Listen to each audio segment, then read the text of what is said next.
Jean 2, version Semeur. 2 jours plus tard, on célébrait des noces à Cana, en Galilée. La mère de Jésus y assistait. Jésus avait aussi été invité au mariage avec ses disciples. Or, voilà que le vin se mit à manquer. La mère de Jésus lui fit remarquer: « Ils n'ont plus de vin. » « Écoute, lui répondit Jésus, est-ce toi ou moi que cette affaire concerne? Mon heure n'est pas encore venue. » Sa mère dit au serviteur: « Faites tout ce qu'il vous dira. » Il y avait là 6 jarres de pierre que les Juifs utilisaient pour leurs ablutions rituelles. Chacune d'elles pouvait contenir 80 et 120 litres. Jésus dit au serviteur: « Remplissez d'eau ces jarres. » Ils les remplirent jusqu'au bout. « Maintenant, leur dit-il, prenez-en un peu et allez l'apporter à l'ordonnateur du repas. » Ce qu'ils firent. L'ordonnateur du repas goûta l'eau qui avait été changée en vin.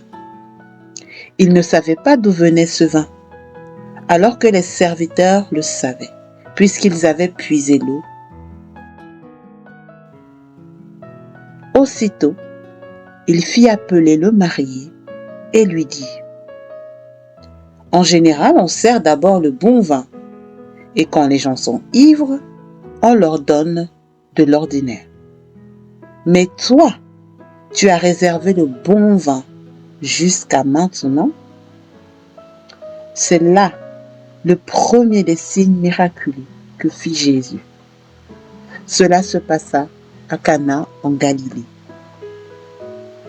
Il révéla ainsi sa gloire et ses disciples crurent en lui.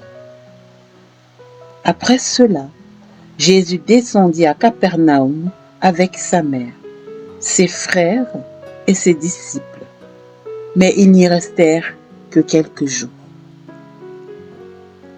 Le jour où les Juifs célébrèrent la fête de la Pâque était proche et Jésus se rendit à Jérusalem. Il trouva dans la cour du temple des marchands de bœufs, de brebis et de pigeons, ainsi que des changeurs d'argent, installés à leur comptoir. Alors il prit des cordes et en fit un fouet et les chassa tous de l'enceinte sacrée avec les brebis et les bœufs. Il jeta par terre l'argent des changeurs et renversa leur comptoir. Puis il dit aux marchands de pigeons: « Ôtez cela d'ici, c'est la maison de mon Père.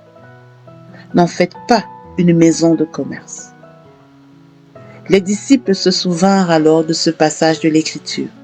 « L'amour que j'ai pour ta maison, ô Dieu, est en moi un feu qui me consume. »